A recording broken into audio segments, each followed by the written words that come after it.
Hello, नमस्ते।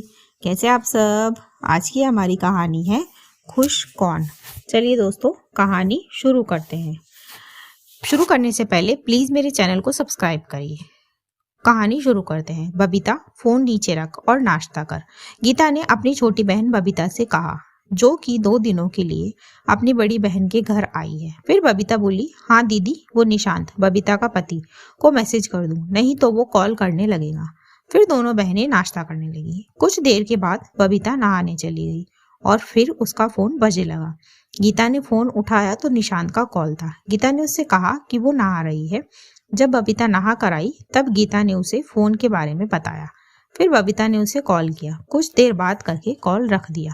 फिर गीता बोली, ये तेरा निशांत रोज तुझे ऐसे ही कॉल करता है या फिर आज तू नहीं है इसीलिए इतनी चिंता हो रही है? फिर बबीता बोली, नहीं दीदी, निशांत रोज मुझे ऐसे ही कॉल करता है। मैंने खाया या नहीं खाया पूछता है। मुझे बिल्कुल छोटी बच्ची की तरह ट्रीट करता है। पता है दीदी, हमारे पास पैसा थोड़ा कम है पर एक दूसरे की रिस्पेक्ट और प्यार इतना है कि बस पूछो मत। सच कहूँ दीदी तो मुझे कभी मेरे डिसीजन पर रिग्रेट, पछतावा नहीं हुआ।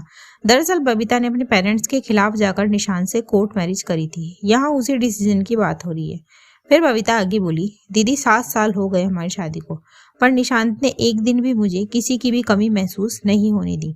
मेरी हर विश पूरी करता है वो। फिर गीता बोली, वो तो है, तेरी खुशी तेरे चेहरे से झलक रही है, पर आपका चेहरा कुछ और ही कह रहा है दीदी।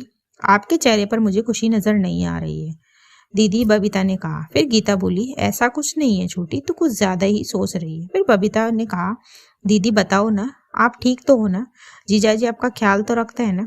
फिर गीता एक गहरी सांस भरकर बोली, नहीं छोटी, कुछ ठीक नहीं है हमारे बीच। प्यार है ही नहीं, या यूं कहूं कि कभी था ही नहीं। बस शुरुआती दिनों में आकर्षण था, अब तो कुछ भी नहीं है।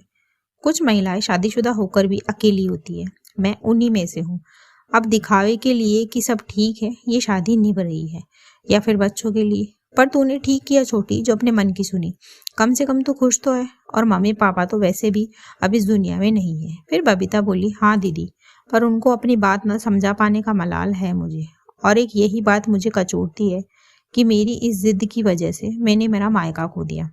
पूरी खुशी तो मुझे भी नहीं मिली। फिर गीता बोली, कोई बात नहीं छोटी, तेरे मायके की कमी तो मैं पूरी कर दूंगी, पर अगर पति ठीक ना हो तो उसकी कमी कोई पूरी नहीं कर सकता। बोलकर दोनों बहनें एक दूसरे के गले लग गई। पर खुश कौन था कह नहीं सकते। दोस्तों, क्यों हर बार महिला को ही कुर्बानी देनी पड़ती है? इसी सवाल के साथ कहानी खत्म होती है। कहानी आपको कैसी लगी मुझे कमेंट बॉक्स में जरूर बताएं। ऐसी ही और कहानियां सुनने के लिए मेरे चैनल KNY के हिंदी कहानियां को सब्सक्राइब जरूर करें। थैंक यू सो मच दोस्तों, thanks for watching. Do like, share and subscribe my